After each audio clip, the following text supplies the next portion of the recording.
Nah, saya cerita sedikit tentang kenapa fikih itu harus ada dan selalu ada khilaf. Karena itu masalah furu'iyah, apa? Saya beri contoh, ini kitab Minhajut Thalibin dan saya punya catatannya banyak. Oh, sampai gini, sampai sarah-sarahnya punya. Catatannya ya banyak.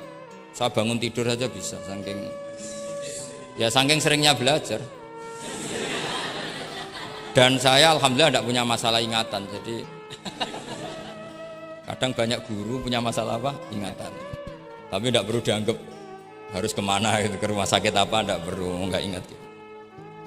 Misalnya sampai tak kasih tahu, siapa paling pinter jagomu tak bedaan. Yang namanya sujud misalnya.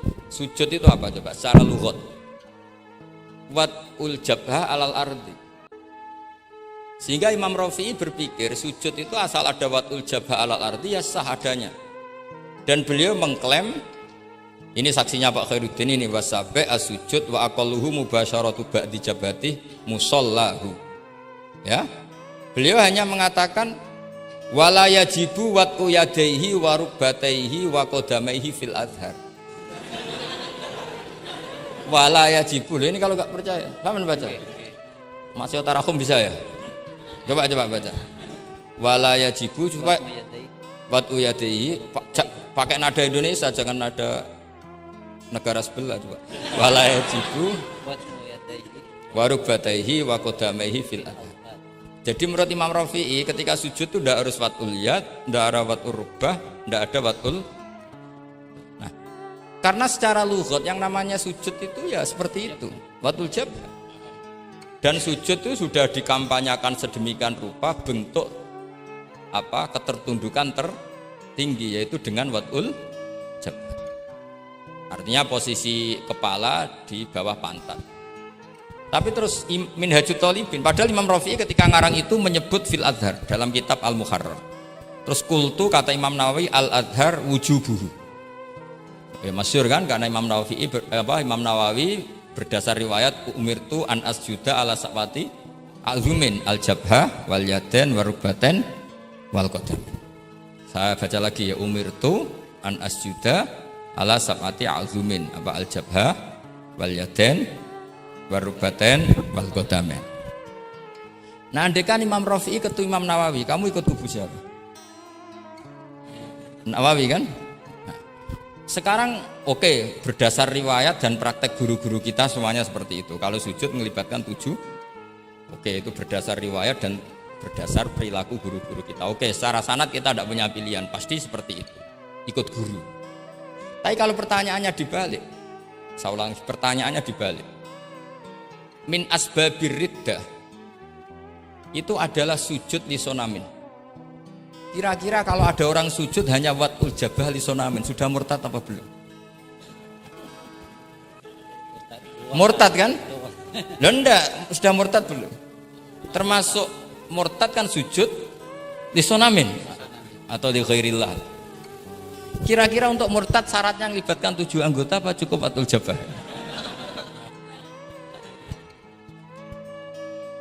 Untuk sah menjadi murtad. Nggak, misalnya kamu, jangan kamu lah, kamu potongan tidak mungkin murtad insya Allah. Misalnya ada orang murtad dengan cara murtad yang fi'li, contohnya apa? Kasujudin lisonamin. Murtad kan ingat masih ada 3 kan? I'tiqadi, qauli, fi'li. Yang fi'li contohnya kasujudin lisonamin. Untuk menjadi sah murtad itu nunggu 7 anggota apa salawatul jabah? Enggak jawab, jangan ngawur saja kak, biasanya aja. Udah enggak usah. Kan biasanya ngawur terus enggak apa-apa, masih anak-anak aja. Hati-hati aja tetap ngawur apalagi. Enggak, menurut kamu sudah murtad belum? Ya kan murtad kan? Artinya kalau itu sah untuk menjadi murtad, harusnya juga sah untuk menjadi sujud, karena sama-sama simbol. Sujud wat'ul jabah faqat ya simbol takzim ke Allah setinggi-tingginya. Kenapa menjadi murtad? Karena ini simbol hormat kepada sonam setinggi. Sehingga Imam Rafi'i berpendapat sujud itu tidak harus melibatkan anggota 7. Ya kira-kira gitu lagi. Makanya tadi saya juga matur Mas Hasan, piye gurumu mbok kancamu lah, guru keduren. Maca fikih ora ono khilaf iku fikih apa? Fikih ben seru itu harus ada khilaf. Ya ini sama yang baca supaya jadi seksi. Kalau menurut Imam Rafi'i seperti itu. Enggak, ya harus jadi wala yajibu ini. Enggak akan keliru. Tadi kan sudah tak baca. Wala yajibu wad'u yadayhi wa rukbatayhi wa qadamaihi fil adhar.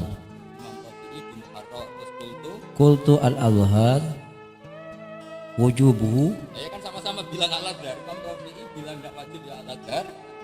Imam Nawawi bilang wajib ya al-adhar. Kamu partai ditutup wallahu a'lam. Oh iya.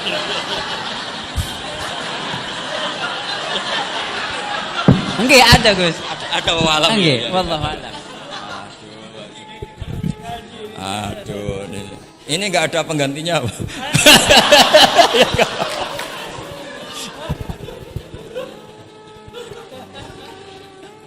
Jadi fikih itu mau tidak mau harus khilaf karena sudut pandangnya seperti itu. Misalnya sopan itu baik. Misalnya saya di sini, kiai kamu saking sopannya itu dodok mulai sana itu bagus. Tapi nak kiaimu apa kepleset terus kue sopan. Sedang kiaimu kesemper lagi dok. Sehingga kita sebagai kiai itu mikir sopan itu bagus. Tapi kalau berlebihan kan tidak efektif kan. Cong aku pengen jedeng tuntun kayak kokono. Kalau sini tuh kan deprok terus melaku ke sini. Jadi makanya ya kita harus ngeritik juga. Sopan berlebihan juga akhirnya ada efektif. Cong sedang kiaimu tiba mati kayak lagi dok kan gitu kan. Nah, sekarang perempuan juga gitu. Mbak-mbak yang cantik tuh baik sopan apa baik tidak sopan? Baik tidak sopan. Karena kalau sopan sama Pak Wahid, ayo sopan, mesti eling terus raiso tuh.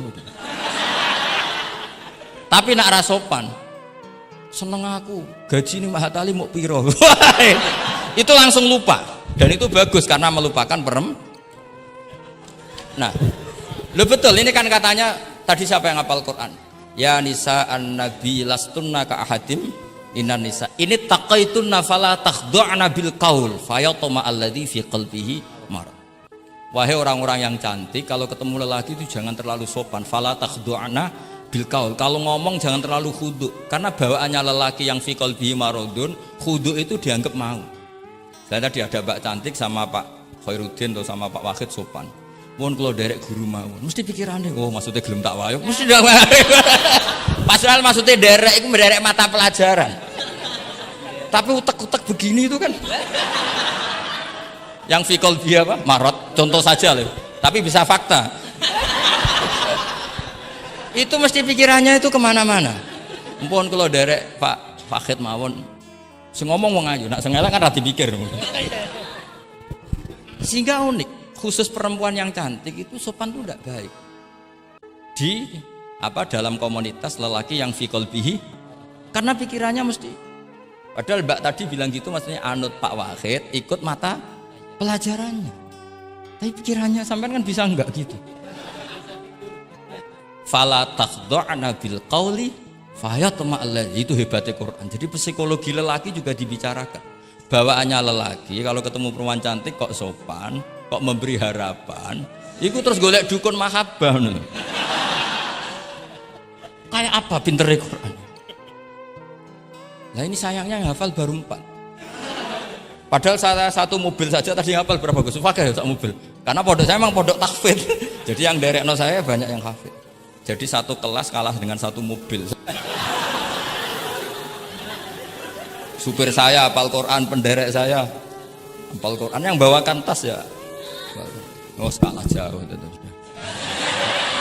Kan kiai tidak hafal Quran. Iya, memang pondok saya pondok tahfidz karena memang pondok tahfidz. Jadi seperti itulah. Masa kamu menyarankan orang tidak sopan? Tidak mungkin kan. Masa kita ngajari santri-santri tidak sopan? Tidak mungkin. Tapi kalau kamu ajari sopan, khusus yang cantik, ketemu lelaki yang seperti itu, akibatnya fayatma alladzi fi qalbihi marad. Makanya di sarah-sarah atau di tafsir-tafsir sampai ada penjelasan wa yusannu lil marati takhlidu sautiha. Perempuan disunatkan menebalkan suaranya untuk menghilangkan rasa apa? Syahwat lelaki tadi. Terus paling enggak misalnya enggak mau nebalkan ya judes. Misalnya ketemu Pak Wahid, Mbak apa ning ndi?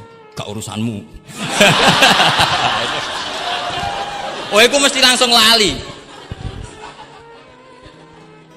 Nah, Tapi nak jawabe lah badhe napa ngersakno napa nggih kula tak derekno jenengan riyen. Wah, bahaya.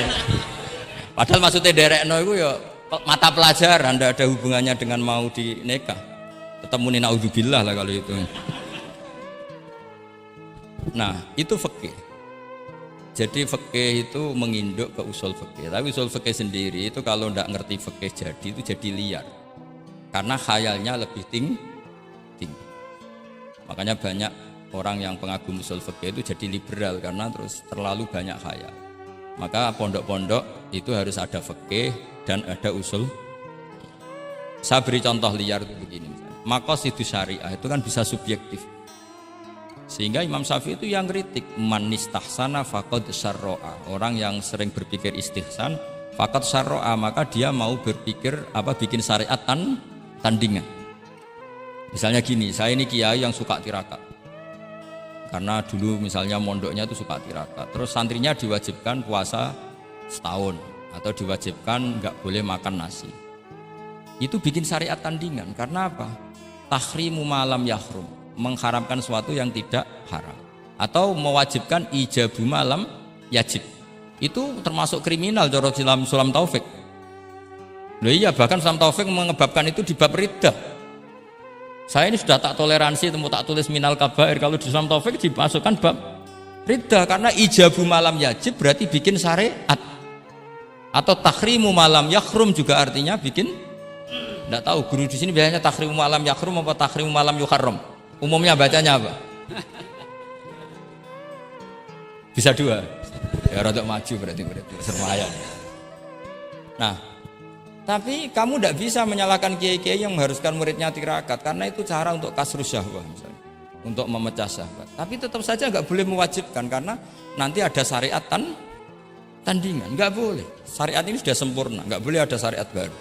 Yaitu disebut ijabu malam yajib atau tahrimu malam yakhrum. Maka kata Mbah Mun, resikonya jadi kiai ngalim. Mbah Mun sering guyon gitu. Aku kiai ngalim jadi ribet. Apa ngaramno rokok sing darani halal yo akeh. Di halalno cah cilik-cilik rokok.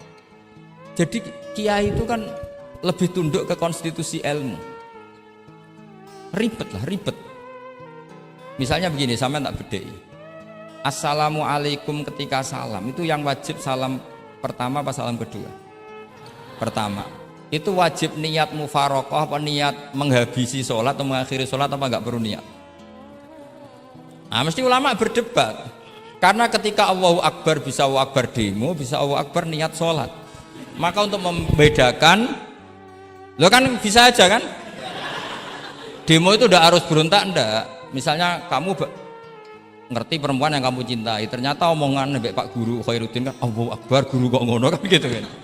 Nah, untuk membedakan itu kalau untuk sholat atau untuk takjub diharuskan niat Allahu Akbar. Nah, sekarang salam harusnya juga ada pikiran begitu. Ini salam karena ketemu orang, apa salam karena keluar dari sholat. Makanya selalu ada ulama yang berpendapat wajib niatul khurud minas sholat. Karena logikanya kalau Allahu Akbar wajib niat sholat untuk membedakan Allahu Akbar yang wiridan, Allahu Akbar yang takjub, Allahu Akbar yang demo, untuk membedakan itu semua niat. Salam juga gitu, salam mubalek, salam kenalan, salam apa, harusnya pembedanya adalah niatul khurud minas sholat.